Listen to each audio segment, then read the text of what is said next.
royal challenge of the week this week is not just a royal challenge, it's actually a challenge for everybody. But I've been thinking about grieving. I've been thinking about the three people in the John 20 reading who are all grieving in their own ways. They're grieving Jesus' loss. So Mary wants to be near the tomb, so she goes to be near the tomb. She probably couldn't even necessarily articulate why she wanted to be there, but she wanted to be near Jesus, where he was last seen, where his body was placed. Mary did that. And then, of course, Mary had this surprise, and she ran back to find Peter and John. And they were grieving at home. They were at home grieving. And then they ran to the tomb. Now, Peter and John, I think there's a little bit of rivalry, both best friends of Jesus, really good friends of Jesus, and they run, and John gets there first but doesn't go in. He peers in, and Peter runs past him straight into the tomb. And then they go home again. They have to go back to their house, to their homes, to process what they are grieving, how they are grieving. And Mary stays. Mary stays, and that's when she encounters Jesus. And Jesus explains that everything has changed, and then she has to go back and tell the boys who've gone home. And grieving is a very individual thing. People grieve in very different ways. And I just wanted to think about that. So it may be that some people want to stay at home and grieve. Like John and Peter, they wanted to be at home. They wanted to be in a safe place. They wanted to be in a place where they felt they were able to process the grief that they had. Mary wanted to be at the tomb. She wanted to process her grief in that way.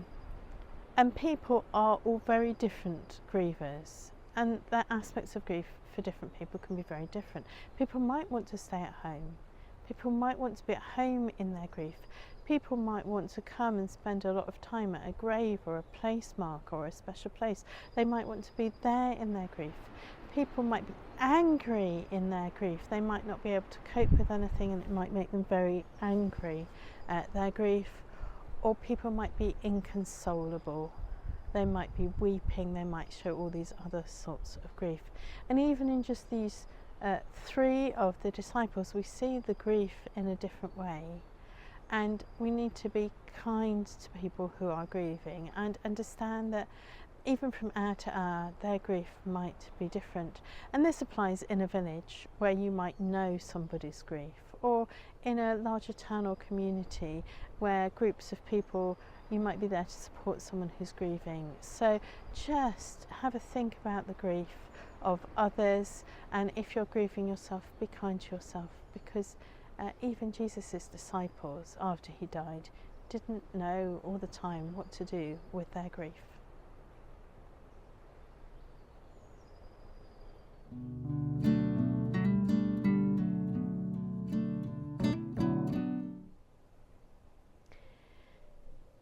This week in Thought for the Week, we're thinking about hot cross buns as part of our Easter celebrations. And I started thinking about this really because I went to do a school collective worship with one of the schools where I am quite frequently. And I took a hot cross bun in a tub. It was an opaque tub, they couldn't see into it, and on the side, despite being dishwashed many times, it still said veggie chilli, which had once been in the tub, and on the top it said cheese on the lid. So I had the guess, people guessed both of those things, and I said no, it wasn't those things. And then eventually somebody said, is it food? And I'm like, oh yes, it is food. And then they guessed hot cross bun. So I took the hot cross bun out of the tub, and we talked about the things about a hot cross bun which remind us about Easter. We talked about the cross, we talked about the shape of it being like the boulder which is rolled away from the tomb.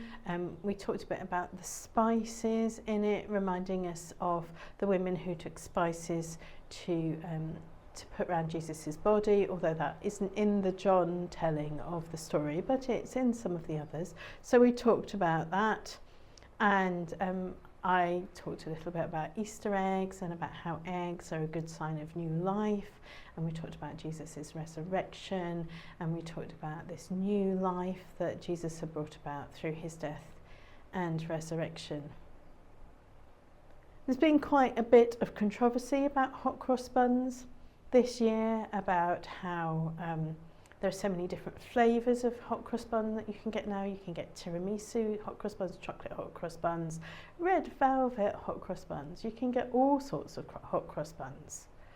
But they are all essentially still hot cross buns because they have a cross and they are still boulder shaped. They still remind us about the death and resurrection of Jesus. Now, I'm a big fan of a Marks and Spencer's gluten-free hot cross bun. I have to have gluten-free food, and wherever I go in Great Britain, I can almost always get from Marks and Spencer's a gluten-free hot cross bun, and often I can also purchase the classic Marks and Spencer's gluten-free chicken and bacon sandwich. So I often eat hot cross buns at different times of the year, not just at Easter. And I've been thinking about it this week, about how important that is actually for us. When Jesus died and was resurrected, and then with the Ascension and Pentecost, the world was a very unstable place. It was a violent place. There was oppression and persecution going on. People were frightened of armed conflict, and they lived their lives, some of them wondering where their next meal was coming from. A lot of people worked, and if they worked, they got food for the day. And they needed to remember all the implications of Jesus' death and resurrection, all the implications of Easter and of Ascension and Pentecost. They needed to remember them. And some of the Christians did have this symbol of a fish, which is really important to them. And they would, it was kind of a secret symbol, and they would put half a circle, and then if the other person put the half of the circle the other way to make a fish, then they knew that they were a Christian as well in these kind of really dangerous times and difficult times. The school where I was doing the collective worship for Easter had this little responsory, and it goes, God is good, that's what the leader says. Then the children say all the time. And then the leader says all the time, and the children respond, God is good. And that's something I think is really important for us to think about and be reminded of all through the year. So that when we're thinking about our world, which seems as precarious and full of oppression and disaster as Jesus' world was, and as the world has been in times gone past, then we can remember this, that God is good all the time.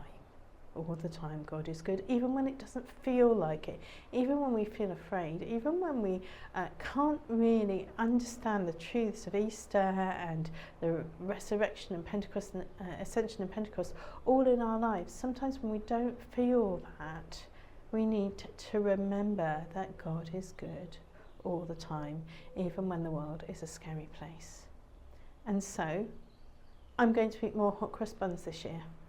I'm going to make sure that I have a hot cross bun, and I remember that God is good all the time. That when I eat my hot cross bun, it's not just because it was one of the few gluten-free things really handy for me to eat, but actually as I eat it, I remember the symbols of the cross and the resurrection, and that God is good all the time.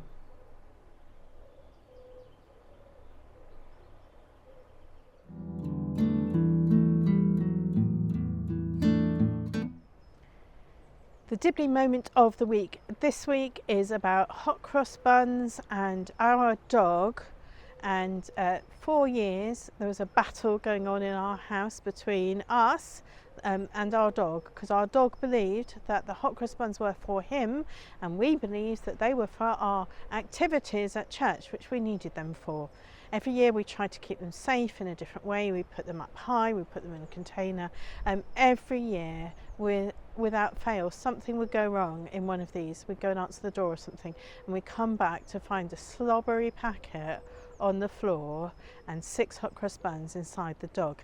Now they're really not good for dogs, but our dog had a very strong constitution and never really upset him, but every year we had to battle this, otherwise he would have eaten them all. That's it for the Dibley Diaries for this week. Pray that you and your village, however large or small, have a really blessed week where you can know that God is good all the time.